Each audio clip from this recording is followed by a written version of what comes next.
ਗੁਰਮੁਖ ਹੁਕਮ ਮੰਨੇ ਸਹ ਕੇਰਾ, ਹੁਕਮੇ ਹੀ ਸੁਖ ਪਾਏ। ਅੱਜ ਦੇ ਸ਼ਬਦ ਦੇ ਅੰਦਰ ਧੰਨ ਗੁਰੂ ਰਾਮਦਾਸ ਮਹਾਰਾਜ ਜੀਆਂ ਨੇ ਰੱਬ ਦੇ ਹੁਕਮ ਦੀ ਗੱਲ ਕੀਤੀ ਹੈ।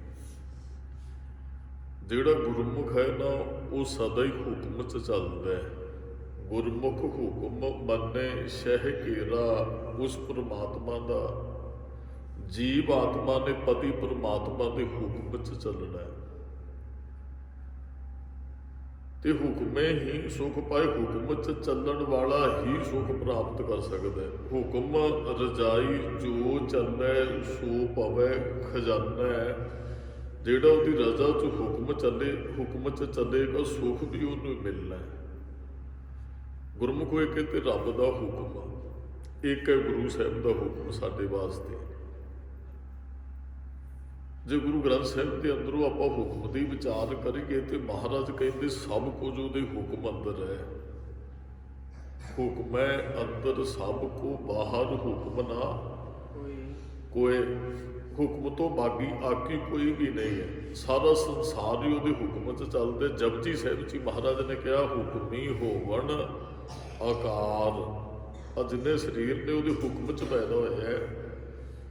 ਹੁਕਮੀ ਹੋਵਣ ਜੀ ਹੁਕਮ ਮਿਲੇ ਵਡਿਆਈ। ਹੁਕਮੀ ਹੋਵਣ ਆਕਾਰ, ਹੁਕਮ ਨਾ ਕਹਿਆ ਜਾਈ। ਸਾਰਾ ਕੁਝ ਉਹਦੇ ਹੁਕਮ 'ਚ ਹੈ। ਹੁਕਮ ਨਾ ਕਹਿਆ ਜਾਈ, ਉਹਦਾ ਹੁਕਮ ਕਿਹਾ ਨਹੀਂ ਜਾਂਦਾ, ਹੈ ਉਹਦੇ ਹੁਕਮ 'ਚ ਹੀ ਹੈ। ਹੁਕਮੀ ਹੋਵਣ ਜੀ ਹੁਕਮ ਮਿਲੇ ਵਡਿਆਈ। ਜੀ ਸਾਰੇ ਉਹਦੇ ਹੁਕਮ 'ਚ ਹੈ ਤੇ ਉਹਦੇ ਹੁਕਮ 'ਚ ਰਹਿ ਕੇ ਸਾਨੂੰ ਵਡਿਆਈ ਪ੍ਰਾਪਤ ਹੋਣੀ ਹੈ। ਵੇਖੋ ਗੁਰਮੁਖੋ, ਅਸੀਂ ਬਹੁਤ ਵਾਰੀ ਵਿਚਾਰ ਕਰ ਚੁੱਕੇ ਹੈ। ਬਾਪ ਦਾ ਹੁਕਮ ਮੰਨਦੇ ਪੁੱਤਰ ਤੇ ਉਹ ਬਾਪ ਨੂੰ ਪ੍ਰਵਾਨ ਹੈ। ਜਦੋਂ ਹੁਕਮ ਤੋਂ ਬਾਗੀ ਹੋ ਜਾਂਦੇ, ਬਾਪ ਆਪਣੇ ਪੁੱਤਰ ਨੂੰ ਪ੍ਰਵਾਨ ਨਹੀਂ ਕਰਦਾ। ਜਿਹੜਾ ਰੱਬ ਦੇ ਹੁਕਮ ਤੋਂ ਬਾਗੀ ਹੋ ਜਾਂਦੇ, ਰੱਬ ਵੀ ਉਹਨੂੰ ਪ੍ਰਵਾਨ ਨਹੀਂ ਕਰਦਾ। ਉਹ ਬਾਪ ਚਾਹੁੰਦਾ ਇਹ ਮੇਰਾ ਪਰਿਵਾਰ ਮੇਰੀ ਗੱਲ ਮੰਨੇ, ਰੱਬ ਵੀ ਚਾਹੁੰਦਾ ਅਸੀਂ ਰੱਬ ਦਾ ਪਰਿਵਾਰ ਹੈ ਵੀ ਇਹ ਮੇਰੇ ਹੁਕਮ 'ਚ ਰਹਿਣ। ਤੇ ਹੁਕਮ 'ਚ ਚੱਲਣ ਵਾਲੇ ਨੂੰ ਵਡਿਆਈ ਮਿਲਦੀ। ਦੁਨਿਆਵੀ ਤੌਰ ਤੇ ਪਿਤਾ ਦੇ ਆਖੇ ਕੋਈ ਬੱਚਾ ਲੱਗਦਾ ਹੈ, ਸੰਸਾਰ ਉਹਦੀ ਸ਼ੋਭਾ ਕਰਦਾ ਹੈ। ਕਹਿੰਦੇ ਬਹੁਤ ਸਿਆਣਾ ਆਗਿਆਕਾਰੀ ਪੁੱਤਰ ਹੈ, ਆਪਣੇ ਬਾਪ ਦੇ ਹੁਕਮ 'ਚ ਚੱਲਦਾ ਹੈ। ਉਹਨੂੰ ਪੁੱਛੇ ਤੋਂ ਬਗੈਰ ਕਦਮ ਨਹੀਂ ਪੁੱਟਦਾ, ਉਹਨੂੰ ਮਾਣ ਸਤਿਕਾਰ ਵਡਿਆਈ ਮਿਲਦੀ। ਇਸ ਤਰ੍ਹਾਂ ਹੀ ਗੁਰਮੁਖ ਨੂੰ ਹੁਕਮ 'ਚ ਰਹਿ ਕੇ ਵਡਿਆਈ ਮਿਲਦੀ ਹੈ, ਕਿਉਂਕਿ ਉਹਦੇ ਹੁਕਮ ਨੂੰ ਮੰਨ ਰਿਹਾ ਹੈ। ਹਾਂ, ਵੈਸੇ ਆਪਾਂ ਸੰਸਾਰ ਦੀ ਗੱਲ ਕਰੀਏ, ਮਹਾਰਾਜ ਕਹਿੰਦੇ ਹੁਕਮੀ ਉੱਤਮ ਨੀਚ। ਹੁਕਮ ਦੇ ਅੰਦਰ ਉੱਤਮ ਮਨੁੱਖ ਵੀ ਨੇ ਤੇ ਨੀਚ ਵੀ ਨੇ, ਇਹ ਉਹਦਾ ਹੁਕਮ ਹੈ। ਤੁਹਾਨੂੰ ਮਹਾਂਪੁਰਖ ਵੀ ਇੱਥੇ ਨਜ਼ਰ ਆਉਣਗੇ, ਤੁਹਾਨੂੰ ਨਾਸਤਿਕ ਵੀ ਇੱਥੇ ਸੰਸਾਰ 'ਚ ਨਜ਼ਰ ਆਉਣਗੇ। ਹੁਕਮ ਲੇਖ ਦੁੱਖ ਸੁੱਖ ਪਾਈਆ ਹੈ। ਹੁਕਮ 'ਚ ਹੀ ਉਹਦੇ 'ਚ ਦੁੱਖ ਸੁੱਖ ਸਾਨੂੰ ਮਿਲਦਾ।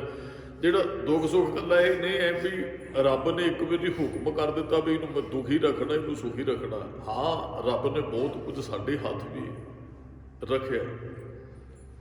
ਦਾਸ ਨੇ ਕਈ ਵਾਰੀ ਬੇਨਤੀ ਕੀਤੀ ਮੁਹੰਮਦ ਸਾਹਿਬ ਨੂੰ, ਮੁਹੰਮਦ ਅਲੀ ਨੇ ਜਵਾਬ ਕੀਤਾ।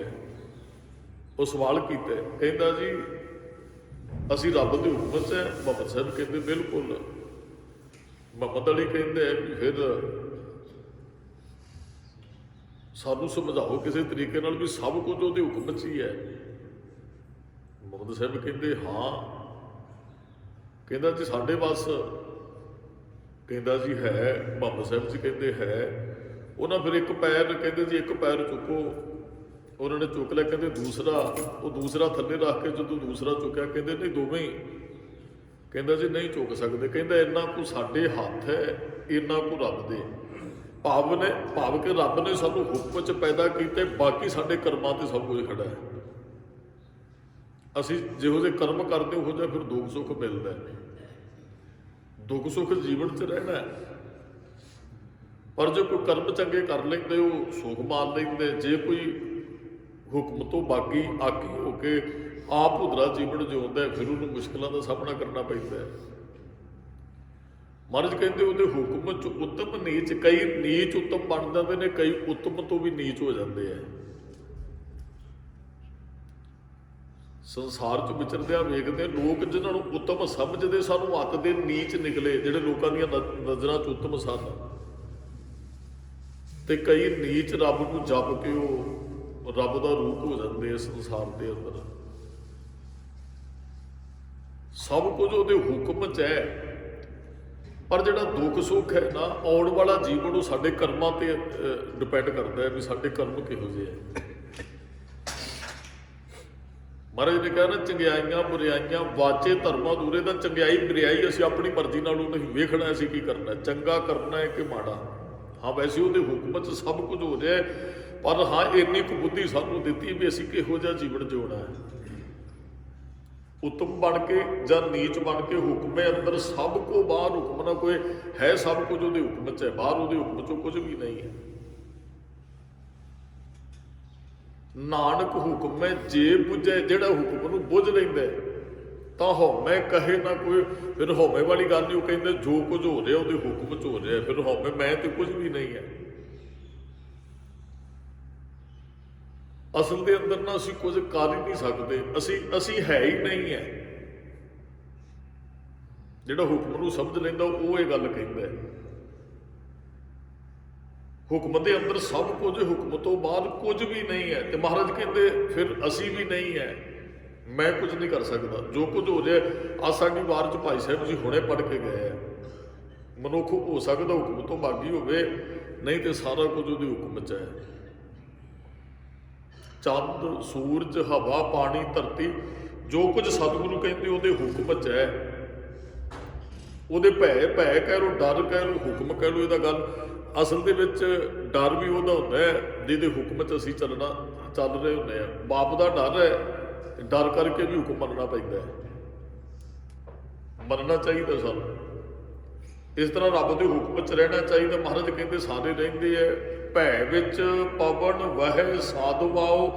ਆ ਜਿਹੜੀ ਹਵਾ ਹੈ ਨਾ, ਸਦਾ ਹੀ ਉਹਦੇ ਹੁਕਮ 'ਚ ਵਹਿੰਦੀ ਹੈ। ਹਵਾ ਦੀ ਕੋਈ ਮਰਜ਼ੀ ਨਹੀਂ ਵੀ ਅੱਜ ਮੈਂ ਵਗਣਾ, ਕੱਲ ਨੂੰ ਨਹੀਂ ਮੈਂ ਰੁਕ ਜਾਣਾ, ਨਾ ਨਾ ਨਾ। ਇਹ ਉਹਦੇ ਹੁਕਮ 'ਚ, ਉਹਦੇ ਭੈ ਵਿੱਚ ਚੱਲੇ। ਲੱਖ ਦਰਿਆਓ ਲੱਖਾਂ ਦਰਿਆਓ ਉਹਦੇ ਭੈ 'ਚ ਹੁਕਮ 'ਚ ਚੱਲ ਰਿਹਾ। ਭੈ ਦਾ ਅਰਥ ਵੀ ਤੇ ਹੁਕਮ ਹੈ।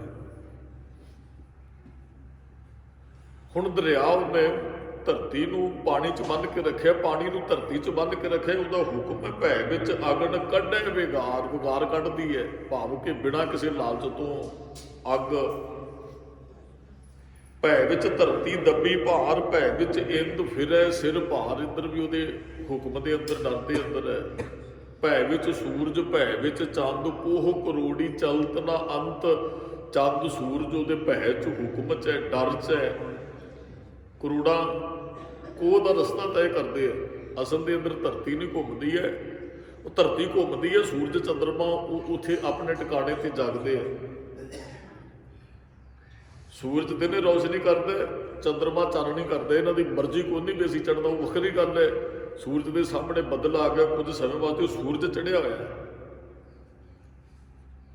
ਸੂਰਜ ਨੇ ਚੜ੍ਹਨਾ ਹੀ ਚੜ੍ਹਨਾ, ਉਹ ਰੱਬ ਦੇ ਹੁਕਮ 'ਚ ਹੈ, ਬੱਝਾ ਹੋਇਆ। ਉਹ ਰੱਬ ਦੇ ਹੁਕਮ ਨੂੰ ਬਜਾ ਰਿਹਾ। ਸਾਰਾ ਕੁਝ ਸਤਿਗੁਰੂ ਕਹਿੰਦੇ ਵਾਹਿਗੁਰੂ ਦੇ ਹੁਕਮ 'ਚ ਹੈ। ਤੇ ਜਿਹੜਾ ਗੁਰਮੁਖ ਹੁਕਮ ਨੂੰ ਮੰਨ ਲੈਂਦਾ ਤੇ ਹੁਕਮ ਦੇ ਵਿੱਚ ਰਹਿ ਕੇ ਫਿਰ ਉਹਨੂੰ ਸੁਖ ਪ੍ਰਾਪਤ ਹੁੰਦਾ ਹੈ। ਉਹ ਸਮਝ ਲੈਂਦਾ ਵੀ ਹੋਣਾ ਉਹੀ ਹੈ ਜੋ ਵਾਹਿਗੁਰੂ ਦਾ ਹੁਕਮ ਹੋਵੇਗਾ। ਜਿਉਂ ਜਿਉਂ ਤੇਰਾ ਹੁਕਮ ਤਿਵੇਂ ਤਿਉਂ ਹੋਵਣਾ। ਉਹ ਕਹਿੰਦੇ ਵੀ ਜਿਵੇਂ ਜਿਵੇਂ ਉਹਦਾ ਹੁਕਮ ਹੈ ਉਵੇਂ ਹੋਣਾ ਹੈ। ਜੇ ਹਵਾ ਅੱਗ ਪਾਣੀ ਸਾਰਾ ਕੁਝ ਚੰਦਰਮਾ ਸੂਰਜ ਉਹਦੇ ਹੁਕਮ 'ਚ ਹੈ, ਤੇ ਮੈਂ ਕੋਈ ਹੁਕਮ ਤੋਂ ਬਾਗੀ ਕਿਵੇਂ ਚੱਲ ਸਕਦਾ। ਉਹ ਕਹਿੰਦੇ ਡਰ ਪੈ ਧਰਤ ਆਕਾਸ਼ ਨਖੇਤਰਾ ਸਿਰ ਉੱਪਰ ਅਮਰ ਕਰਾਰਾ। ਅਮਰ ਦਾ ਅਰਥ ਵੀ ਇੱਥੇ ਹੁਕਮ ਹੈ, ਕਰਾਰਾ ਹੁਕਮ ਹੈ ਉਹਦਾ। ਆਪਣੀ ਮਰਜ਼ੀ ਨਹੀਂ ਕੋਈ ਕਰ ਸਕਦਾ। ਅਸੀਂ ਸਿੱਧੇ ਜਿਹੇ ਸ਼ਬਦ ਕਈ ਵਾਰੀ ਵਰਤਨੇ, ਉਹਦੀ ਮਰਜ਼ੀ ਤੋਂ ਬਗੈਰ ਪਤਾ ਵੀ ਨਹੀਂ ਹਿੱਲਦਾ। ਸੱਚ ਹੈ, ਉਹਦੇ ਹੁਕਮ ਤੋਂ ਬਗੈਰ ਕੁਝ ਵੀ ਨਹੀਂ ਹੁੰਦਾ। ਕਰਾਰਾ ਹੁਕਮ ਹੈ ਉਹਦਾ ਸਾਰਿਆਂ ਦੇ ਸਿਰ ਦੇ ਉੱਪਰ। ਧਰਤੀ ਹੈ, ਨਛੱਤਰ ਹੈ, ਜੋ ਵੀ ਆਕਾਸ਼ ਹੈ, ਸਾਰਿਆਂ ਤੇ ਉਹਦਾ ਹੁਕਮ ਹੈ। ਆਕਾਸ਼ ਦੇ ਥੱਲੇ ਥੰਮ ਥੋੜੀ ਹੈ, ਉਹਦੇ ਹੁਕਮ 'ਚ ਬੱਝਾ ਹੋਇਆ। ਔਰ ਬੱਝਾ ਰਹੇਗਾ ਜਿੰਨਾ ਚਿਰ ਰੱਬ ਚਾਹੇਗਾ। ਹਾਂ ਰੱਬ ਚਾਹਵੇ ਇਹਨੂੰ ਥੱਲੇ ਲਾ ਸਕਦਾ। ਧਰਤੀ ਤੇ ਆਕਾਸ਼ ਚੜਾਵੇ, ਚੜੇ ਆਕਾਸ਼ ਗਿਰਾਵੇ, ਉਹ ਉਹਦੀ ਮਰਜ਼ੀ ਹੈ। ਹੁਕਮ ਕਰੇਗਾ ਸਮਾਨ ਨੇ ਥੱਲੇ ਆ ਜਾਣਾ, ਧਰਤੀ ਨੂੰ ਉੱਪਰ ਚਲੇ ਜਾਣਾ। ਪੌਣ ਪਾਣੀ ਮੈਂ ਸੰਤਰ ਡਰ ਪੈ, ਪੌਣ ਹਵਾ, ਪਾਣੀ, ਬਸੰਤ, ਅੱਗ, ਸਾਰਾ ਕੁਝ ਉਹਦੇ ਹੁਕਮ 'ਚ ਹੈ। ਡਰ ਪੈ ਇੰਦਰ ਵਿਚਾਰਾ ਵੀ ਇਹ ਦੇਵਤਿਆਂ ਦਾ, ਸਾਰਿਆਂ ਦਾ ਮੁਖੀ, ਆਪ ਜੀ ਜਾਣਦੇ ਹੋ, ਰਾਜਾ ਹੈ। ਮਹਾਰਾਜ ਕਹਿੰਦੇ ਵੀ ਉਹਦੇ ਹੁਕਮ 'ਚ ਚੱਲਦਾ ਹੈ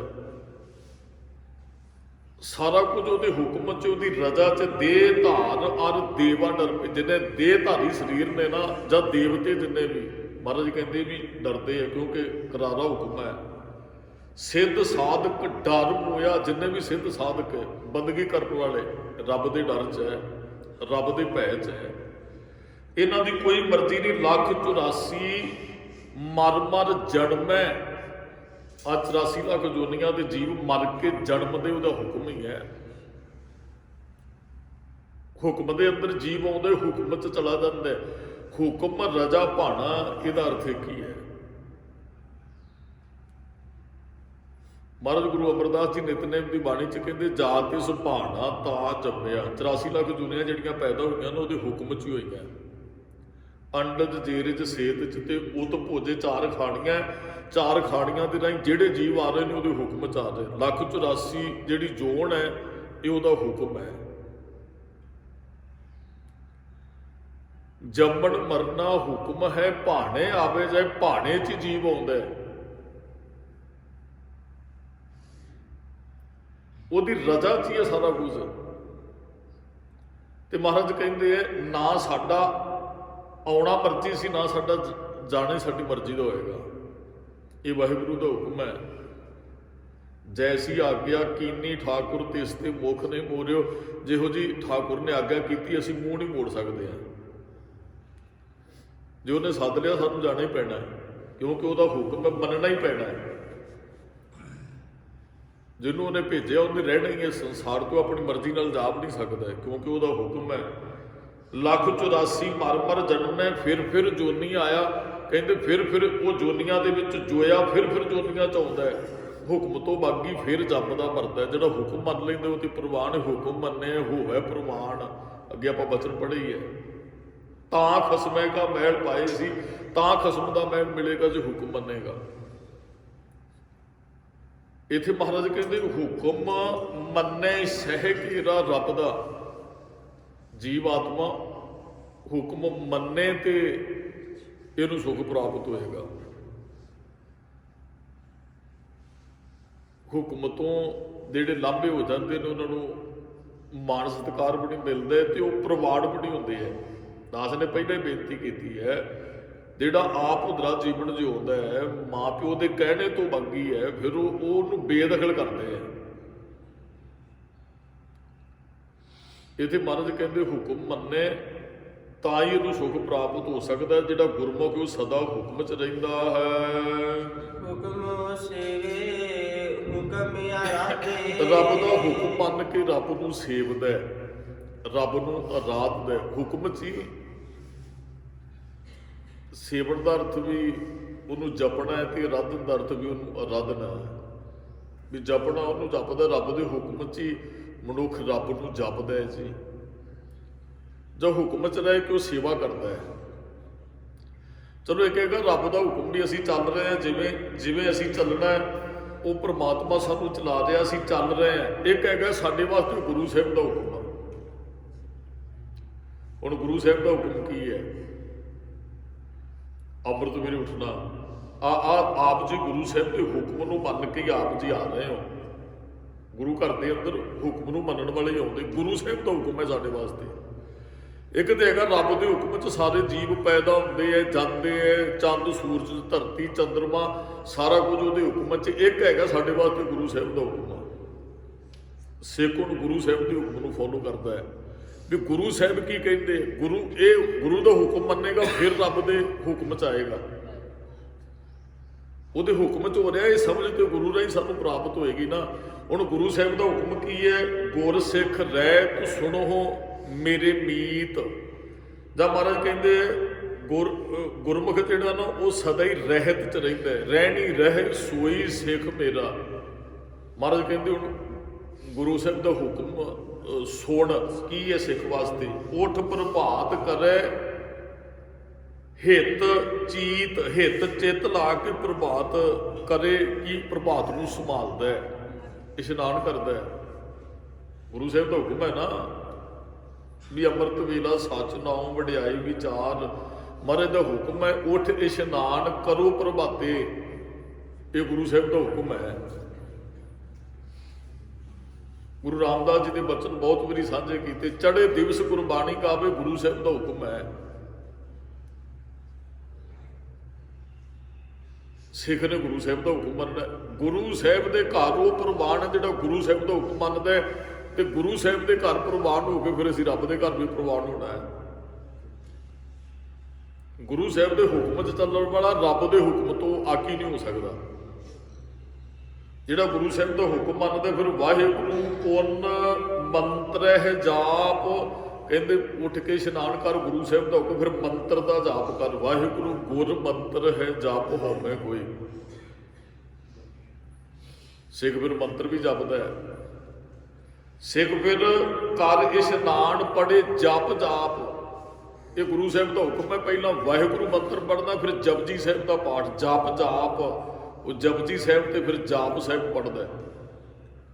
ਗੁਰੂ ਸਾਹਿਬ ਦਾ ਹੁਕਮ ਹੈ ਸਿੱਖ ਵਾਸਤੇ। ਦਰਸ਼ਨ ਕਰੇ ਮੇਰਾ ਪੁੰਨ ਆਏ, ਇਹ ਗੁਰੂ ਸਾਹਿਬ ਦਾ ਹੁਕਮ ਹੈ। ਦਾਸ ਨੇ ਪਹਿਲਾਂ ਬੇਨਤੀ ਕੀਤੀ, ਕਮਾਲ ਰਹੇ ਹੋ ਕਿ ਮਹਾਰਾਜ ਕਹਿੰਦੇ ਪਹਿਲਾਂ ਉੱਠ ਇਸ਼ਨਾਨ ਕਰ, ਫਿਰ ਵਾਹਿਗੁਰੂ ਦਾ ਸਿਮਰਨ ਕਰ, ਫਿਰ ਜਪਜੀ ਸਾਹਿਬ ਨਿਤਨੇਮ ਕਰ, ਫਿਰ ਆ ਕੇ ਮੇਰੇ ਦਰਸ਼ਨ ਕਰ। ਰਹਿਤਨਾਮਿਆਂ 'ਚ ਗੁਰੂ ਸਾਹਿਬ ਦਾ ਹੁਕਮ ਹੈ। ਅਦਬ ਸਿਉ ਬੈਠ ਗੁਰ, ਬੜੇ ਅਦਬ ਨਾਲ ਗੁਰੂ ਸਾਹਿਬ ਕਹਿੰਦੇ ਮੇਰੀ ਤਾਬਿਆ ਹਜ਼ੂਰੀ ਚਾੜ ਕੇ ਬੈਠ, ਹਿੱਤ ਚਿੱਤ ਲਾਏ, ਮਹਾਰਾਜ ਕਹਿੰਦੇ ਚਿੱਤ ਲਾ ਕੇ ਇੱਥੇ ਬੈਠ, ਇਹ ਗੁਰੂ ਸਾਹਿਬ ਦਾ ਹੁਕਮ ਹੈ।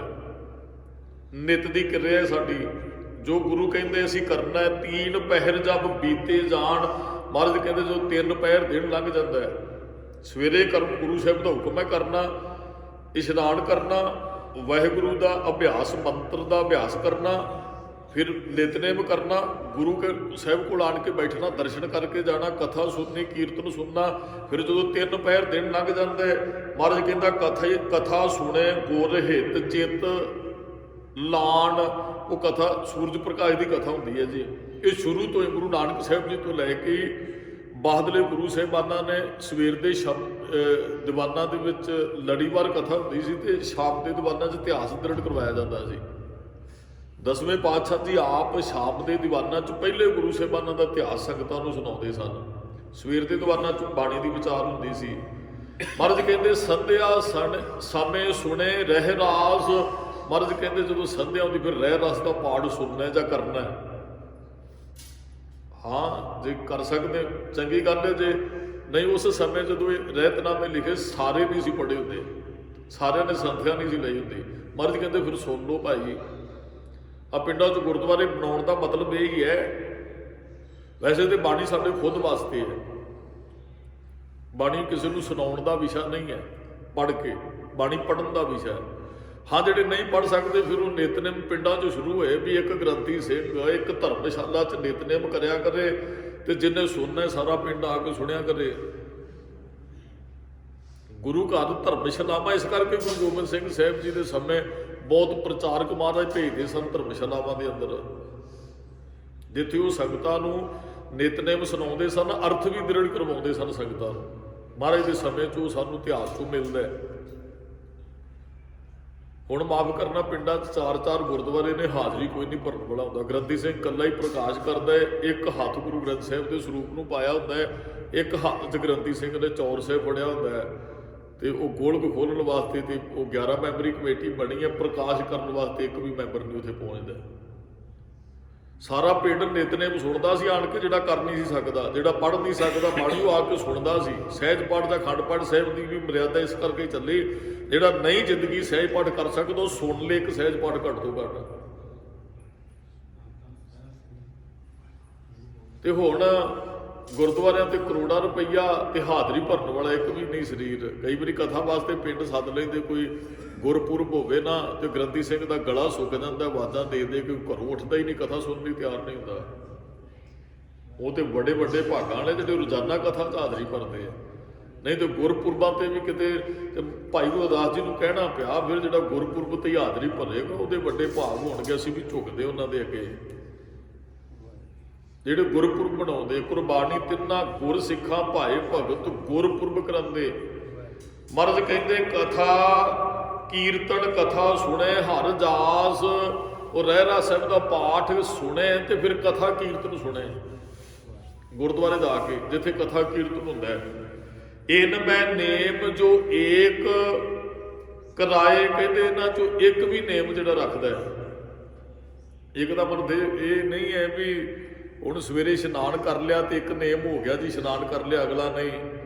ਮਹਾਰਾਜ ਕਹਿੰਦੇ ਕੋਈ ਇੱਕ ਵੀ ਇਹ ਨੇਮ ਨਿਭਾ ਲੈਂਦਾ ਹੈ ਨਾ, ਤੇ ਸਤਿਗੁਰਾਂ ਨੇ ਕਿਹਾ ਸੋ ਸਿੱਖ ਅਮਰਪੁਰੀ ਮੈਂ ਜਾਏ, ਕਹਿੰਦੇ ਸੱਚਖੰਡ 'ਚ ਪ੍ਰਵਾਨ ਹੋਏਗਾ। ਕਿੱਡੇ ਪਿਆਰੇ ਬਚਨ ਨੇ। ਆਪ ਜੀ ਰੋਜ਼ ਮੇਰੇ ਖਿਆਲ ਨਿਭਾਉਣੇ ਹੋ, ਜਿੰਨੇ ਸਰੀਰ ਬੈਠੇ ਹੋ। ਸਵੇਰੇ ਇਸ਼ਨਾਨ ਕਰਨਾ, ਵਾਹਿਗੁਰੂ ਜਿੰਨਾ ਚਿਰ ਇਸ਼ਨਾਨ ਕਰਦੇ ਹੋ ਨਾ, ਹਾਂ ਬਾਣੀ ਨਹੀਂ ਪੜ੍ਹਨੀ ਇਸ਼ਨਾਨ ਕਰਦਿਆਂ, ਤੁਸੀਂ ਉੱਠਦਿਆਂ ਸਾਰ ਬਿਨਾਂ ਇਸ਼ਨਾਨ ਤੋਂ ਵਾਹਿਗੁਰੂ ਮੰਤਰ ਦਾ ਅਭਿਆਸ ਕਰ ਸਕਦੇ ਹੋ। ਜਿੰਨਾ ਚਿਰ ਤੁਸੀਂ ਉੱਠਦਿਆਂ ਕਰਦਿਆਂ ਕੱਪੜੇ ਬਦਲਦਿਆਂ ਫਿਰ ਆਪਾਂ ਚੌਂਕੜਾ ਲਾ ਕੇ ਬਾਣੀ ਪੜ੍ਹਨੀ ਹੈ, ਉਹਨਾਂ ਚਿਰ ਵਾਹਿਗੁਰੂ ਵਾਹਿਗੁਰੂ ਰਸਨਾ ਤੋਂ ਬੋਲ ਸਕਦੇ ਹੋ। ਫਿਰ ਉਹ ਨਿਤਨੇਮ ਕਰੇ, ਫਿਰ ਗੁਰੂ ਸਾਹਿਬ ਦੇ ਦਰਸ਼ਨ ਕਰੇ, ਫਿਰ ਰਹਿਰਾਸ ਸਾਹਿਬ ਦਾ ਪਾਠ ਸੁਣੇ, ਕਥਾ ਕੀਰਤਨ ਸੁਣੇ। ਉਹ ਫਿਰ ਸਵੇਲਾ ਸਾਹਿਬ ਦਾ, ਮਹਾਰਾਜ ਕਹਿੰਦੇ ਉਹ ਕਦੇ ਨਰਕਾਂ 'ਚ ਨਹੀਂ ਜਾਏਗਾ, ਉਹ ਅਮਰਪੁਰੀ 'ਚ ਜਾਏਗਾ। ਮਹਾਰਾਜ ਕਹਿੰਦੇ ਉਹ ਸੱਚਖੰਡ 'ਚ ਪ੍ਰਵਾਨ ਹੋਏਗਾ। ਮਹਾਰਾਜ ਕਹਿੰਦੇ ਆਪ ਹੀ ਨਹੀਂ ਪ੍ਰਵਾਨ ਹੋਏਗਾ, 21 ਕੁੱਲ ਕਟੱਬ ਕੋ ਤਾਰੇ, ਕਹਿੰਦੇ 21 ਕੁੱਲਾਂ ਹੀ ਆਪਣੀਆਂ ਉਹ ਤਾਰ ਲੇਗਾ, ਜਿਹੜਾ ਰੋਜ਼ ਦਾ ਨਿਤਨੇਮੀ ਹੋਏਗਾ। ਇਹ ਰਹਿਤਨਾਮਿਆਂ ਦੇ ਬੋਲ ਨੇ, ਗੁਰੂ ਸਾਹਿਬ ਦਾ ਹੁਕਮ ਹੈ। ਜਿਹੜਾ ਇਹ ਨੇਮ ਨਿਭਾਏਗਾ ਉਹ ਨਰਕ 'ਚ ਨਹੀਂ ਜਾਏਗਾ। ਜੇ ਅਸੀਂ ਨੇਮ ਨਿਭਾ ਰਹੇ ਹਾਂ, ਫਿਰ ਗੁਰੂ ਸਾਹਿਬ ਦਾ ਹੁਕਮ ਅਸੀਂ ਮੰਨ ਰਹੇ ਹਾਂ। ਇਹ ਗੁਰੂ ਸਾਹਿਬ ਦਾ ਹੁਕਮ ਹੈ ਤੇ ਸਾਨੂੰ ਮੰਨਣਾ ਚਾਹੀਦਾ। ਜਿਹੜਾ ਗੁਰੂ ਸਾਹਿਬ ਦਾ ਹੁਕਮ ਮੰਨਦਾ ਹੈ, ਉਹ ਰੱਬ ਦੇ ਹੁਕਮ ਤੋਂ ਬਾਕੀ ਨਹੀਂ ਹੋ ਸਕਦਾ। ਜੋ ਸਿੱਖ ਗੁਰ ਦਰਸ਼ਨ ਕੀ ਚਾਹੇ, ਜਿਹੜਾ ਸਿੱਖ ਗੁਰੂ ਦੇ ਦਰਸ਼ਨਾਂ ਦੀ ਇੱਛਾ ਰੱਖਦਾ, ਦਰਸ਼ਨ ਕਰੇ ਗ੍ਰੰਥ ਜੀ ਆਏ। ਮਹਾਰਾਜ ਦੇ ਬਚਨ ਸਨ, ਜਿਹੜਾ ਮੇਰੇ ਦਰਸ਼ਨਾਂ ਦੀ ਇੱਛਾ ਰੱਖਦਾ ਗੁਰੂ ਗ੍ਰੰਥ ਸਾਹਿਬ ਦੇ ਦਰਸ਼ਨ ਕਰੇ। ਅਸੀਂ ਗੁਰੂ ਗ੍ਰੰਥ ਸਾਹਿਬ ਦੇ ਨਹੀਂ ਦਰਸ਼ਨ ਕਰ ਰਹੇ, ਗੁਰੂ ਗੋਬਿੰਦ ਸਿੰਘ ਸਾਹਿਬ ਦੇ ਸਥਾਨਾਂ ਤੇ ਬੈਠੇ ਹਾਂ। 10ਵੇਂ ਪਾਤਸ਼ਾਹ ਦੇ ਸਾਨੂੰ ਦਰਸ਼ਨ ਹੋ ਰਹੇ ਹੈ। 10ਵੇਂ ਪਾਤਸ਼ਾਹ ਨੇ ਕਿਹਾ ਮੇਰੇ ਦਰਸ਼ਨ ਕਰਨਾ ਚਾਹੁੰਦੇ ਹੋ, ਗੁਰੂ ਗ੍ਰੰਥ ਸਾਹਿਬ ਜੀ ਦੇ ਦਰਸ਼ਨ ਕਰਿਓ। ਪ੍ਰਭਾਤ ਸਮੇਂ ਕਰੇ ਇਸ਼ਨਾਨ, ਤੀਨ ਪ੍ਰਦਰਸ਼ਨਾਂ ਕਰੇ ਸੁਜਾਨ। ਪ੍ਰਾਤਨ ਸਮੇਂ 3 ਪ੍ਰਦਰਸ਼ਨਾਂ ਸਿੱਖ ਕਰਦੇ ਸਨ। ਜਦੋਂ ਗੁਰਤਾ ਗੱਦੀ ਗੁਰੂ ਸਾਹਿਬਾਨਾਂ ਨੇ ਦਿੱਤੀ ਨਾ, ਅਗਲੇ ਗੁਰੂ ਸਾਹਿਬਾਨਾਂ ਨੂੰ 3 ਪ੍ਰਕਰਮਾ ਕਰਦੇ ਸਨ। ਪ੍ਰਦਰਸ਼ਨਾਂ ਦਾ ਅਰਥ ਪ੍ਰਕਰਮਾ ਹੈ। ਹਾਂ ਸਾਡੀ ਰਹਿਤ ਮਰਿਆਦਾ 'ਚ ਹੁਣ ਜਿਹੜਾ ਲਿਖਿਆ ਪੰਥ ਨੇ ਵੀ ਗੁਰਦੁਆਰੇ ਅਸੀਂ ਆਉਣੇ ਆ, ਗੁਰੂ ਸਾਹਿਬ ਨੂੰ ਮੱਥਾ ਟੇਕਿਆ, ਡੰਡੌਤ ਬੰਦਨਾ ਕੀਤੀ, ਫਿਰ ਅਸੀਂ ਅੰਦਰ ਹੀ ਫਤਿਹ ਬੁਲਾਉਣੀ ਹੈ ਗੁਰੂ ਗ੍ਰੰਥ ਸਾਹਿਬ ਨੂੰ ਔਰ ਸਾਰੀ ਸੰਗਤ ਨੂੰ। ਫਿਰ ਜਿੱਥੇ ਜਗ੍ਹਾ ਮਿਲਦੀ ਅਸੀਂ ਬੈਠ ਜਾਣਾ। ਜੋ ਕਥਾ ਚੱਲ ਰਹੀ ਹੈ, ਕੀਰਤਨ ਚੱਲ ਰਿਹਾ, ਬੜੇ ਧਿਆਨ ਨਾਲ ਅਸੀਂ ਸੁਣਨਾ ਹੈ। ਇਹ ਸਾਡੀ ਰਹਿਤ ਮਰਿਆਦਾ 'ਚ ਵੀ ਪੰਥ ਦਾ ਹੁਕਮ ਹੈ, ਗੁਰੂ ਦਾ ਹੀ ਹੁਕਮ ਹੈ। ਮਹਾਰਾਜ ਕਹਿੰਦੇ ਹੱਥ ਜੋੜ ਕਰ ਅਦਬ ਸੋ ਬੈਠੇ ਮੋਹੇ ਹਜ਼ੂਰ। ਜਿਹੜਾ ਹੱਥ ਜੋੜ ਕੇ ਅਦਬ ਸਹਿਤ ਮੇਰੀ ਹਜ਼ੂਰੀ 'ਚ ਬੈਠੇਗਾ। ਹੱਥ ਜੋੜਨ ਦਾ ਅਰਥ ਸਾਵਧਾਨ ਇਕਾਗਰ ਚਿੱਤ ਹੋ ਕੇ। ਸੀਸ ਟੇਕ ਗੁਰ ਗ੍ਰੰਥ ਜੀ ਬਚਨ ਸੁਣੇ ਸੋ ਹਜ਼ੂਰ। ਕਹਿੰਦਾ ਜਿਹੜਾ ਹੱਥ ਜੋੜ ਕੇ ਬੜੀ ਇਕਾਗਰਤਾ ਸਹਿਤ ਗੁਰੂ ਗ੍ਰੰਥ ਸਾਹਿਬ ਦੇ ਹਜ਼ੂਰ ਹੱਥ ਜੋੜ ਕੇ ਬੈਠ ਕੇ ਮਹਾਰਾਜ ਦੇ ਬਚਨ ਸੁਣੇਗਾ। ਸ਼ਬਦ ਸੁਣੇ ਗੁਰ ਹਿਤ ਚਿਤ ਲਾਏ, ਗਿਆਨ ਸ਼ਬਦ ਗੁਰ ਸੁਣੇ ਸੁਣਾਏ। ਜਿਹੜਾ ਸ਼ਬਦ ਨੂੰ ਸੁਣਦਾ ਹੈ ਤੇ ਸੁਣਾਉਂਦਾ ਹੈ, ਆਪ ਜਪੇ ਅਵਰੇ ਨਾਮ ਜਪਾਵੇ। ਮਾਘ ਦਾ ਮਹੀਨਾ ਹੈ, ਹਰ ਕਾ ਨਾਮ ਧਿਆਏ ਸੁਣ ਸਭਨਾਂ ਨੂੰ ਕਰ ਦਾਨ। ਗੁਰੂ ਸਾਹਿਬ ਦਾ ਹੁਕਮ ਹੈ ਆਪ ਸ਼ਬਦ ਨੂੰ ਸੁਣ ਤੇ ਸੁਣਾ ਵੀ ਦੂਸਰਿਆਂ ਨੂੰ ਜਾ ਕੇ। ਜੋ ਮਮ ਸਾਥ ਚਾਹੇ ਕਰ ਬਾਤ। ਜਿਹੜਾ ਮੇਰੇ ਨਾਲ ਗੱਲ ਕਰਨੀ ਚਾਹੁੰਦਾ ਹੈ, ਜੋ ਮਮ ਸਾਥ ਮੇਰੇ ਨਾਲ ਚਾਹੇ ਕਰ ਬਾਤ। ਗ੍ਰੰਥ ਜੀ ਪੜ੍ਹੇ ਸੁਣੇ ਵਿਚਾਰੇ ਸਾਥ। ਕਹਿੰਦੇ ਗੁਰੂ ਗ੍ਰੰਥ ਸਾਹਿਬ ਨੂੰ ਪੜ੍ਹੇ ਸੁਣੇ ਤੇ ਵਿਚਾਰੇ। ਬਾਣੀ ਪੜ੍ਹਨੀ ਗੁਰੂ ਸਾਹਿਬ ਨਾਲ ਗੱਲਾਂ ਕਰਨੀਆਂ ਆਈਆਂ। ਬਾਣੀ ਪੜ੍ਹਦਾ ਕਿਤੇ ਸਹਿਜ ਪਾਠ ਕਰਦਾ, ਕਿਤੇ ਸ਼ਬਦ ਦੇ ਅਰਥ ਨਾਲ ਮਹਾਰਾਜ ਨੂੰ ਪੁੱਛੀਏ ਮਹਾਰਾਜ ਜੀ ਕੀ ਕਹਿੰਦੇ ਹੋ। ਫਿਰ ਪੋਥੀ ਲਿਆਈਏ, ਅਰਥਾਂ ਵਾਲੀ ਪੋਥੀ ਕੋਲ, ਉਹ ਮਹਾਰਾਜ ਨਾਲ ਗੱਲਾਂ ਕਰਨੀਆਂ ਬੜੇ ਪਿਆਰ ਦੇ ਨਾਲ। ਮਹਾਰਾਜ ਕੀ ਕਹਿੰਦੇ ਮੈਂ ਸੁਣਨਾ ਚਾਹੁੰਦਾ। ਤੇ ਫਿਰ ਅੰਦਰਲੇ ਬਲਬਲੇ ਨੇ ਜੋ ਪੁੱਛਣਾ ਹੈ ਅਰਦਾਸ ਕਰੋ। ਫਿਰ ਹੁਕਮਨਾਮਾ ਲਓ, ਦੱਸੇਗਾ ਤੁਹਾਨੂੰ ਗੁਰੂ ਸਾਹਿਬ ਜੀ। ਫਿਰ ਉਸ ਹੁਕਮ ਦੇ ਅਰਥ ਕਰੋ। ਗੁਰੂ ਸਾਹਿਬ ਨੇ ਕੀ ਕਿਹਾ, ਕੀ ਬੋਲੇ ਨੇ ਗੁਰੂ ਸਾਹਿਬ ਜੀ, ਕੀ ਦੱਸਦੇ ਨੇ। ਮਹਾਰਾਜ ਕਹਿੰਦੇ ਜਿਹੜਾ ਜੋ ਮੁਝ ਬਚਨ ਸੁਣ ਕੀ ਚਾਹੇ, ਜਿਹੜਾ ਚਾਹਤ ਰੱਖਦਾ ਮੇਰੇ ਬਚਨ ਸੁਣ ਦੀ ਇੱਛਾ ਰੱਖਦਾ, ਗ੍ਰੰਥ ਪੜ੍ਹੇ ਸੁਣੇ ਚਿੱਤ ਲਾਏ, ਉਹ ਗੁਰੂ ਗ੍ਰੰਥ ਸਾਹਿਬ ਨੂੰ ਚਿੱਤ ਲਾ ਕੇ ਪੜ੍ਹੇ ਤੇ ਸੁਣੇ, ਕੋਈ ਸ਼ਬਦ ਦੀ ਵਿਚਾਰ ਸੁਣੇ। ਮੇਰਾ ਰੂਪ ਗੁਰੂ ਗ੍ਰੰਥ ਸਾਹਿਬ, ਇਹ ਗੁਰੂ ਗੋਬਿੰਦ ਸਿੰਘ ਸਾਹਿਬ ਦਾ ਹੁਕਮ ਹੈ ਜਿਹੜਾ ਦਾਸ ਆਪ ਜੀ ਨਾਲ ਸਾਂਝਾ ਕਰ ਰਿਹਾ। ਮਹਾਰਾਜ ਕਹਿੰਦੇ ਨੇ ਕਰੋ, ਇਹ ਗੁਰੂ ਦਾ ਹੁਕਮ ਹੈ। ਗੁਰੂ ਦਾ ਹੁਕਮ ਮੰਨਣ ਵਾਲਾ ਰੱਬ ਦੇ ਹੁਕਮ ਤੋਂ ਬਾਗੀ ਨਹੀਂ ਹੋ ਸਕਦਾ। ਜਿਹੜਾ ਇਹ ਨੇਮ ਨਿਭਾਉਂਦਾ ਉਹ ਰੱਬ ਦੇ ਹੁਕਮ 'ਚ ਹੀ ਹੈ। ਅਸੀਂ ਤੇ ਆਪਣੇ ਗੁਰੂ ਸਾਹਿਬ ਨੂੰ ਵੀ ਰੱਬ ਸਮਝਦੇ। ਮੇਰਾ ਰੂਪ ਗ੍ਰੰਥ ਜੀ ਜਾਣ, ਇਨ ਮੈਂ ਭੇਤ ਨਹੀਂ ਕੁਝ ਮਾਣ।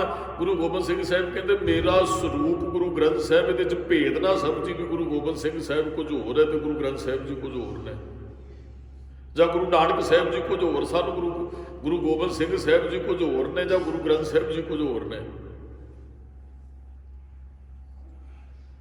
ਇਹ ਗੁਰੂ ਸਾਹਿਬ ਦਾ ਹੁਕਮ ਹੈ। ਤੇ ਮਹਾਰਾਜ ਨੇ ਕਿਹਾ ਹੁਕਮੇ ਸੇਵੇ, ਗੁਰੂ ਸਾਹਿਬ ਦੇ ਹੁਕਮ 'ਚ ਅਸੀਂ ਸੇਵਾ ਵੀ ਕਰਦੇ ਤਾਂ ਚਲੋ ਸੇਵਾ ਹੀ ਅਰਥ ਕਰ ਲਓ। ਸੇਵਨ ਦਾ ਅਰਥ ਵੈਸੇ ਸੇਵਣਾ ਜਪਣਾ ਹੀ ਹੈ। ਚਲੋ ਗੁਰੂ ਸਾਹਿਬ ਦਾ ਹੁਕਮ ਹੈ ਸੇਵਾ ਕਰੋ। ਗੁਰੂ ਸਾਹਿਬ ਨੂੰ ਪੁੱਛ ਕੇ ਸੇਵਾ ਕਰਨੀ ਚਾਹੀਦੀ ਹੈ। ਸੇਵਾ ਅਨੇਕਾਂ ਤਰ੍ਹਾਂ ਦੀ ਹੈ। ਗੁਰੂ ਗ੍ਰੰਥ ਸਾਹਿਬ ਦੀ ਜਿਹੜੀ ਸਿੱਧੀ ਸੇਵਾ ਉਹ ਤੇ ਬਾਣੀ ਪੜ੍ਹਨੀ ਹੈ, ਸ਼ਬਦ ਦੀ ਵਿਚਾਰ ਕਰਨੀ ਹੈ, ਹੁਕਮ ਮੰਨਣਾ ਹੈ। ਹਾਂ, ਗੁਰੂ ਗ੍ਰੰਥ ਸਾਹਿਬ ਵਿੱਚ ਬਹੁਤ ਸੇਵਾਵਾਂ ਦਿੱਤੀਆਂ ਵੀ ਨੇ ਸਾਨੂੰ। ਤੱਪੜ ਝਾੜ ਵਿਛਾਉਣੇ, ਦਰੀਆਂ ਟਾੜ, ਘੜਿਆਂ 'ਚ ਪਾਣੀ ਭਰਨਾ ਸੰਗਤ ਵਾਸਤੇ, ਜੋੜੇ ਸਾਫ਼ ਕਰਨੇ, ਜੂਠੇ ਬਰਤਨ, ਪ੍ਰਸਾਦਾ ਪਕਾਉਣਾ, ਆਟਾ ਗੁੰਨਣਾ, ਇਹ ਵੀ ਮਹਾਨ ਸੇਵਾਵਾਂ ਨੇ ਗੁਰੂ ਘਰ ਦੇ ਅੰਦਰ। ਅਸੀਂ ਗੁਰੂ ਦਾ ਹੁਕਮ ਮੰਨ ਕੇ ਸੇਵਾ, ਜੋ ਵੀ ਸੇਵਾ ਕਰ ਕਿਸੇ ਦੀ ਲੋੜ ਪੂਰੀ ਕਰਦੇ ਨੇ, ਉਹ ਵੀ ਬਹੁਤ ਮਹਾਨ ਸੇਵਾ ਹੈ। ਗੁਰੂ ਸਾਹਿਬ ਕਹਿੰਦੇ ਨਾ ਵੀ ਇਹ ਤੂੰ ਦਾਨ ਕਰਨਾ ਹੈ, ਤੂੰ ਪੁੰਨ ਕਰਨਾ ਹੈ, ਇਹ ਤੂੰ ਸੇਵਾ ਕਰਨੀ ਹੈ। ਜੇ ਲੋੜਵੰਦ ਦੀ ਕੋਈ ਸੇਵਾ ਕਰਦਾ, ਗੁਰੂ ਸਾਹਿਬ ਦਾ ਹੁਕਮ ਹੈ। ਹੁਕਮ ਅਰਾਧ ਦੇ ਹੁਕਮ 'ਚ ਉਹ ਰੱਬ ਨੂੰ ਵੀ ਅਰਾਧ ਹੈ। ਗੁਰੂ ਸਾਹਿਬ ਦੇ ਹੁਕਮ 'ਚੋਂ ਸੇਵਾ ਵੀ ਕਰਦਾ ਹੈ, ਗੁਰੂ ਸਾਹਿਬ ਦਾ ਹੁਕਮ ਮੰਨ ਕੇ ਉਹ ਰੱਬ ਨੂੰ ਵੀ ਅਰਾਧ ਹੈ। ਕਿਉਂਕਿ ਗੁਰੂ ਸਾਹਿਬ ਕਹਿੰਦੇ ਜਪ, ਸਿੱਖ ਤੇ ਹੁਕਮ ਮੰਨਦਾ ਹੈ ਨਾ ਗੁਰੂ ਸਾਹਿਬ ਦਾ। ਗੁਰੂ ਕਹਿੰਦੇ ਰੱਬ ਨੂੰ ਜਪ, ਗੁਰੂ ਦਾ ਹੁਕਮ ਮੰਨ ਕੇ ਉਹ ਰੱਬ ਨੂੰ ਜਪਦਾ ਹੈ। ਤੇ ਹੁਕਮੇ ਸਮੇਂ ਸਮਾਏ, ਉਹ ਹੁਕਮ ਵਿੱਚ ਸਮਾਇਆ ਰਹਿੰਦਾ ਹੈ।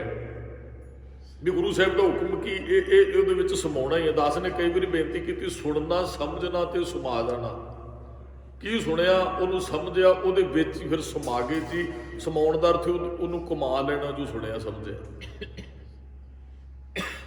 ਹੁਕਮੇ ਸਮੇਂ ਸਮਾਏ, ਮਹਾਰਾਜ ਕਹਿੰਦੇ ਹੁਕਮ 'ਚ ਹੀ ਫਿਰ ਸਮਾ ਜਾਂਦਾ ਹੈ। ਹੁਕਮ ਵਰਤ ਨੇਮ ਸੁਚ ਸੰਜਮ, ਹੁਕਮ 'ਚ ਹੀ ਉਹ ਵਰਤ ਰੱਖਦਾ ਹੈ। ਕਿ ਮਹਾਰਾਜ ਨੇ ਸਾਨੂੰ ਪ੍ਰਸ਼ਾਦਾ ਛਕਣ ਵਾਸਤੇ ਕਿਹਾ ਹੈ। ਗੁਰੂ ਸਾਹਿਬ ਤੋਂ ਵਰਤ ਰੱਖ, ਝੂਠ ਨਹੀਂ ਬੋਲਣਾ, ਵਰਤ ਰੱਖ, ਚੁਗਲੀ ਨਹੀਂ ਕਰਨੀ, ਨਿੰਦਿਆ ਨਹੀਂ ਕਰਨੀ ਹੈ, ਬੇਈਮਾਨੀ ਨਹੀਂ ਕਰਨੀ ਹੈ। ਗੁਰੂ ਦਾ ਹੁਕਮ ਮੰਨ ਕੇ ਸਿੱਖ ਵਰਤ ਵੀ ਰੱਖਦਾ ਹੈ। ਵਰਤ ਇਹ ਨਹੀਂ ਵੀ ਛੋਟੇ ਅੰਨ ਕਰੇ ਪਖੰਡ, ਜਾਂ ਤਜਿਐ ਅੰਨ ਨਾ ਮਿਲੇ ਗੋਪਾਲ, ਅੰਨ ਛੱਡਣ ਨਾਲ ਰੱਬ ਨਹੀਂ ਮਿਲਦਾ।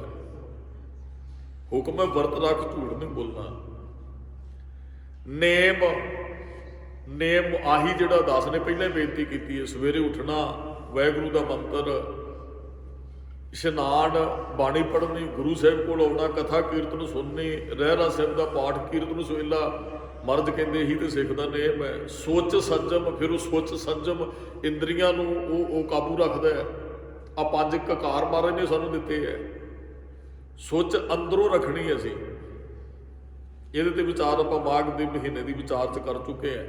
ਸਰੀਰ ਧੋਣ ਨਾਲ ਅੰਦਰੋਂ ਸੋਚਾਂ ਨਹੀਂ, ਹਾਂ ਅੰਦਰੋਂ ਆਪਣੇ ਆਪ ਨੂੰ ਸੰਜਮ ਵੀ ਰੱਖਣਾ ਹੈ। ਮਨ ਚਿੰਦਿਆ ਫਲ ਪਾਏ, ਜੇ ਸੰਜਮ ਰੱਖੇਗਾ, 5 ਕੱਕਿਆਂ ਦੀ ਰਹਿਤ ਦੇ ਵਿੱਚ ਰਹੇਗਾ, ਮਰਿਆਦਾ 'ਚ ਚੱਲੇਗਾ, ਰਹਿਣੀ 'ਚ ਰਹੇਗਾ, ਗੁਰਮਤਿ ਤੇ ਚੱਲੇਗਾ। ਮਹਾਰਾਜ ਕਹਿੰਦੇ ਮਨ ਚਿੰਦਿਆ ਫਲ ਪਾਏ, ਫਿਰ ਮਨ ਚਿੰਦਿਆ ਫਲ ਤੈਨੂੰ ਮਿਲੇਗਾ। ਗੁਰੂ ਸਾਹਿਬ ਦਾ ਹੁਕਮ ਮੰਨੇਗਾ ਨਾ, ਮਨ ਚਿੰਦੇ ਫਲ ਦੀ ਪ੍ਰਾਪਤੀ ਹੋਏਗੀ। ਵਰਤ ਰੱਖ ਨੇਮ ਨਿਭਾ, ਜੋ ਗੁਰੂ ਕਹਿੰਦੇ, ਕਿਸੇ ਦੇ ਕਹਿਣ ਤੇ ਨਹੀਂ ਅਸੀਂ ਕੁਝ ਕਰਨਾ। ਫਿਰ ਭਾਈ ਮਨ ਚਿੰਦਿਆ ਫਲ ਮਿਲ ਜਾਂਦਾ ਹੈ। ਸਦਾ ਸੁਹਾਗਣ ਜੇ ਹੁਕਮੈ ਪੂਜੈ, ਉਹ ਜੀਵ ਰੂਪੀ ਇਸਤਰੀ ਸਦਾ ਹੀ ਸੁਹਾਗਣ ਰਹਿੰਦੀ, ਜਿਹੜੀ ਹੁਕਮ ਨੂੰ ਸਮਝ ਲੈਂਦੀ ਹੈ। ਹੁਕਮ ਸਮਝਣਾ ਵੀ ਜ਼ਰੂਰੀ ਹੈ। ਕਈ ਵਾਰੀ ਨਾ ਕੋਈ ਬੱਚੀ ਵਿਆਹੀ ਜਾਂਦੀ ਹੈ, ਉਹਦੀ ਲੜਾਈ ਪੈ ਜਾਂਦੀ ਹੈ, ਉਹ ਕਹਿੰਦੀ ਮੈਨੂੰ ਐ ਨਹੀਂ, ਫਿਰ ਮਾਂ ਸਮਝਾਉਂਦੀ ਹੈ ਬੇਟਾ ਉਹ ਵੀ ਮਾਂ ਪਿਓ ਨੇ ਤੇਰੇ, ਗੱਲ ਤੈਨੂੰ ਮੰਨਣੀ ਚਾਹੀਦੀ, ਉਹਨਾਂ ਦਾ ਹੁਕਮ ਤੈਨੂੰ ਮੰਨਣਾ ਚਾਹੀਦਾ, ਜਿਵੇਂ ਉਹ ਕਹਿਣਗੇ ਉਵੇਂ ਤੈਨੂੰ ਰਹਿਣਾ ਚਾਹੀਦਾ। ਉਹ ਮਾਂ ਨੇ ਬਸ ਗੁਰੂ ਸਾਹਿਬ ਜੀ ਇਹੀ ਗੱਲ ਸਾਨੂੰ ਗੱਲ ਸਮਝਾਉਂਦੇ ਐ, ਸਿੱਖਾ ਰੱਬ ਦੇ ਹੁਕਮ 'ਚ ਤੈਨੂੰ ਰਹਿਣਾ ਚਾਹੀਦਾ, ਉਹਦਾ ਹੁਕਮ ਤੈਨੂੰ ਮੰਨਣਾ ਚਾਹੀਦਾ। ਸਦਾ ਸੁਹਾਗਣ ਤਾਂ ਹੀ ਰਹਿ ਸਕਦੀ ਜੇ ਹੁਕਮ 'ਚ ਨਹੀਂ ਮੰਨੇਗਾ, ਫਿਰ ਤਲਾਕ ਹੋ ਜਾਏਗਾ, ਤਲਾਕ ਜਿਹਦਾ ਹੋ ਗਿਆ ਉਹ ਫਿਰ ਸੁਹਾਗਣ ਕਿੱਥੋਂ ਰਹੀ, ਸੁਹਾਗਣ ਵੀ ਨਹੀਂ ਰਹੀ। ਹੁਕਮ ਤੋਂ ਬਾਗੀ ਹੋਣ ਵਾਲਾ ਉਹ ਰੱਬ ਦਾ ਭਗਤ ਕਿਵੇਂ ਹੋ ਸਕਦਾ, ਉਹ ਖਾਰਜ ਹੋ ਜਾਂਦਾ, ਰੱਬ ਦੀ ਭਗਤੀ ਤੋਂ ਬਿਲਕੁਲ ਖਾਰਜ ਹੋ ਜਾਂਦਾ। ਮਾਂ ਨੇ ਸਮਝਾਇਆ ਧੀਏ ਪਤੀ ਦਾ ਹੁਕਮ ਮੰਨਣਾ ਪੈਣਾ, ਜੇ ਸਦਾ ਸੁਹਾਗਣ ਰਹਿਣਾ ਤਾਂ। ਸਦਾ ਸੁਹਾਗਣ ਜੋ ਪੀਏ ਭਾਵ ਹੈ, ਪੀਏ ਪਤੀ ਨੂੰ ਕਹਿੰਦੇ, ਜਿਹੜੀ ਉਹਨੂੰ ਭਾ ਜਾਂਦੀ ਉਹਦੇ ਹੁਕਮ 'ਚ ਚੱਲਦੀ ਹੈ। ਇੱਥੇ ਮਹਾਰਾਜ ਨੇ ਇੱਥੋਂ ਹੀ ਵਿਚਾਰ ਸ਼ੁਰੂ ਕੀਤੀ ਸੀ ਵੀ ਸ਼ਹਿ ਕੇਰਾ ਹੁਕਮ, ਸ਼ਹਿ ਪਤੀ ਨੂੰ ਕਹਿੰਦੇ, ਜੀਵ ਰੂਪੀ ਇਸਤਰੀ ਨੇ, ਉਹੀ ਸੁਹਾਗਣ ਹੈ। ਸਦਾ ਸੁਹਾਗਣ ਜੇ ਹੁਕਮ ਹੈ ਬੁੱਝੇ, ਜਿਹੜੀ ਹੁਕਮ ਨੂੰ ਸਮਝ ਲੈਂਦੀ ਹੈ, ਸਤਿਗੁਰ ਸੇਵੈ ਨਿਵ ਫਿਰ ਲਾਈ। ਜੀਵ ਰੂਪੀ ਇਸਤਰੀ ਸਤਿਗੁਰਾਂ ਦੀ ਸੇਵਾ 'ਚ ਲੱਗ ਜਾਂਦੀ ਹੈ, ਤੇ ਲਿਵ ਲਾ ਕੇ, ਉਹ ਮਨ ਲਾ ਕੇ ਸੇਵਾ, ਇੱਕ ਮਨ ਇੱਕ ਚਿੱਤ ਭਾਏ ਵਾਲੀ ਉਹ ਅੰਦਰ ਵਿਚਾਰ ਹੋਣੀ ਚਾਹੀਦੀ ਹੈ, ਸੇਵਾ ਚਿੱਤ ਲਾ ਕੇ ਕਰਨੀ ਚਾਹੀਦੀ ਹੈ। ਕੱਲ ਵੀ ਆਪਾਂ ਸ਼ਾਇਦ ਇਹੀ ਵਿਚਾਰ ਕੀਤੀ ਸੀ, ਜਿਹੜਾ ਹੁਕਮ ਨੂੰ ਬੁੱਝ ਲੈਂਦੀ ਹੈ ਜੀਵ ਰੂਪੀ ਇਸਤਰੀ, ਉਹ ਫਿਰ ਸਤਿਗੁਰੂ ਦੀ ਸੇਵਾ 'ਚ ਚਿੱਤ ਲਾ ਕੇ ਜੁੜ ਜਾਂਦੀ ਹੈ। ਨਾਨਕ ਕਿਰਪਾ ਕਰੇ ਜਿਨ ਉਪਰ, ਨਾਨਕ ਉਹ ਵਾਹਿਗੁਰੂ ਜਿਨ੍ਹਾਂ ਦੇ ਉੱਪਰ ਕਿਰਪਾ ਕਰ ਦਿੰਦਾ ਹੈ, ਬਿਨਾ ਹੁਕਮੇ ਲਏ ਮਿਲਾਈ। ਉਹਨਾਂ ਨੂੰ ਹੁਕਮ 'ਚ ਚਲਾ ਕੇ ਨਾ ਆਪਣੇ ਨਾਲ ਮਿਲਾ ਲੈਂਦਾ ਹੈ। ਵੈਸੇ ਵੀ ਰੱਬ ਦੀ ਬਖਸ਼ਿਸ਼ ਵਰਤਦੀ ਵੀ ਅਸੀਂ ਉਹਦੇ ਹੁਕਮ 'ਚ ਆ ਜਾਈਏ, ਉਹੀ ਬਖਸ਼ਿਸ਼ ਕਦੇ ਉਹਦੇ ਹੁਕਮ ਨੂੰ ਅਸੀਂ ਮੰਨ ਸਕੀਏ ਵੀ ਉਹਦੀ ਬਖਸ਼ਿਸ਼ ਹੀ ਹੈ। ਨਾਨਕ ਕਿਰਪਾ ਕਰੇ ਜਿਨ ਉੱਪਰ, ਜਿਨ੍ਹਾਂ ਦੇ ਉੱਪਰ ਉਹ ਕਿਰਪਾ ਕਰ ਦਿੰਦਾ ਹੈ, ਤਿੰਨਾਂ ਹੁਕਮੇ ਲੈ ਮਿਲਾਏ, ਉਹਨਾਂ ਨੂੰ ਆਪਣੇ ਹੁਕਮ 'ਚ ਮਿਲਾ ਲੈਂਦਾ। ਉਹ ਹੁਕਮ ਨੂੰ ਸਮਝ ਜਾਂਦੇ, ਬੁੱਝ ਜਾਂਦੇ ਹੈ ਵੀ ਹੁਕਮ ਤੋਂ ਬਗੈਰ ਤੇ ਹੈ ਹੀ ਕੁਝ ਨਹੀਂ ਹੈ। ਦਾਸ ਨੇ ਅੱਗੇ ਵੀ ਕਈ ਵਾਰੀ ਬੇਨਤੀ ਕੀਤੀ ਹੈ, ਨਿਯਮਾਂ 'ਚ ਚੱਲਾਂਗੇ ਤੇ ਪ੍ਰੋਬਲਮ ਨਹੀਂ ਆਏਗੀ। ਜਦੋਂ ਨਿਯਮ ਤੋੜਦਾ ਹੈ ਨਾ ਬੰਦਾ, ਉਦੋਂ ਫਿਰ ਦੁੱਖ ਚੱਲਣੇ ਪੈਂਦੇ ਆ। ਜੇ ਬੰਦੇ ਨੇ ਕਿਤੇ ਸਫ਼ਰ ਕਰਨਾ ਹੈ, ਟ੍ਰੈਫਿਕ ਨਿਯਮਾਂ 'ਚ ਚੱਲੇਗਾ ਤੇ ਬੜੇ ਆਰਾਮ ਨਾਲ ਉਹ ਵਾਪਸ ਘਰੇ ਆ ਜਾਏਗਾ। ਜੇ ਆਪ ਉਧਰੀ ਮਨ ਮਰਜ਼ੀ ਨਾਲ ਡਰਾਈਵਿੰਗ ਕਰੇਗਾ ਤੇ ਫਿਰ ਉਹਨੂੰ ਬੜੀਆਂ ਮੁਸ਼ਕਲਾਂ ਦਾ ਸਾਹਮਣਾ ਕਰਨਾ ਪਏਗਾ, ਸ਼ਾਇਦ ਉਹ ਆਪਣੀ ਮੰਜ਼ਿਲ ਤੇ ਵੀ ਨਾ ਪਹੁੰਚ ਸਕੇ। ਇਸੇ ਤਰ੍ਹਾਂ ਜਿਹੜਾ ਰੱਬ ਦੇ ਹੁਕਮ 'ਚ ਚੱਲਦਾ ਹੈ, ਉਹਦਾ ਜੀਵਨ ਪ੍ਰਵਾਨ ਹੋ ਜਾਂਦਾ ਹੈ। ਇਹ ਵੀ ਉਹਦੀ ਬਖਸ਼ਿਸ਼ ਵਰਤਦੀ, ਜਿਹਨੂੰ ਆਪਣੇ ਹੁਕਮ 'ਚ ਇੰਨੀ ਕੁ ਸੋਝੀ ਦੇ ਦਿੰਦਾ ਵੀ ਉਹ ਹੁਕਮ 'ਚ ਚੱਲੇ। ਕਈ ਵਾਰੀ ਨਾ ਵੇਖੋ ਕੈਂਪ ਲੱਗਦੇ ਨੇ, ਉੱਥੇ ਡਰਾਈਵਿੰਗ ਸਿੱਖਣੀ ਪੈਂਦੀ ਹੈ। ਉਹ ਡਰਾਈਵਿੰਗ ਜਿਹੜੀ ਗੁਰੂ ਸਾਹਿਬ ਜੀ ਸਾਨੂੰ ਸਿਖਾਉਂਦੇ ਆ, ਰੱਬ ਦੇ ਹੁਕਮ 'ਚ ਕਿਵੇਂ ਚੱਲਣਾ ਸਿੱਖਿਆ ਸਾਨੂੰ ਗੁਰੂ ਸਾਹਿਬ ਜੀ ਦਿੰਦੇ ਆ। ਟ੍ਰੈਫਿਕ ਨਿਯਮਾਂ 'ਚ ਕਿਵੇਂ ਤੁਸੀਂ ਰਹਿ ਸਕਦੇ ਹੋ, ਇਹ ਸਾਨੂੰ ਸਿੱਖਣਾ ਪੈਂਦਾ ਹੈ। ਗੱਡੀ ਕਿਵੇਂ ਚਲਾਉਣੀ ਹੈ, ਕਿਹੜਾ ਇਸ਼ਾਰਾ, ਬੜਾ ਕੁਝ ਜਿਹਨੇ ਪੂਰਨ ਤੌਰ ਤੇ ਉਹ ਪਰਫੈਕਟ ਹੋਣਾ, ਉਹਨੂੰ ਬੜੀ ਮਿਹਨਤ ਕਰਨੀ ਪੈਂਦੀ ਹੈ। ਇਸ ਤਰ੍ਹਾਂ ਹੀ ਗੁਰੂ ਸਾਹਿਬ ਜੀ ਸਾਨੂੰ ਸਮਝਾਉਂਦੇ ਰੱਬ ਦੇ ਹੁਕਮ 'ਚ ਕਿਵੇਂ ਰਹਿਣਾ। ਹੁਕਮ 'ਚ ਚੱਲੇਗਾ ਤੇ ਆਉਣ ਵਾਲੇ ਜੀਵਨ 'ਚ ਸੁੱਖ ਹੈ, ਜੇ ਉਹਦੇ ਹੁਕਮ 'ਚ ਨਹੀਂ ਚੱਲੇਗਾ ਫਿਰ ਸੁੱਖ ਵੀ ਕੋਈ ਨਹੀਂ ਹੈ। ਫਿਰ ਤੇ ਇੱਕ ਇੱਕ ਕਦਮ ਤੇ ਤੈਨੂੰ ਮੁਸ਼ਕਲ ਦਾ ਸਾਹਮਣਾ ਕਰਨਾ ਪੈ ਸਕਦਾ ਹੈ। ਇਹ ਵੀ ਉਹਦੀ ਬਖਸ਼ਿਸ਼ ਵਰਤਦੀ ਹੈ ਜੀ। ਜਿਹੜੇ ਹੁਕਮ 'ਚ ਚੱਲਦੇ ਨੇ ਉਹਦੇ ਹੁਕਮ 'ਚ ਸਦਾ ਵਾਸਤੇ ਸਮਾ ਜਾਂਦੇ ਹੈ।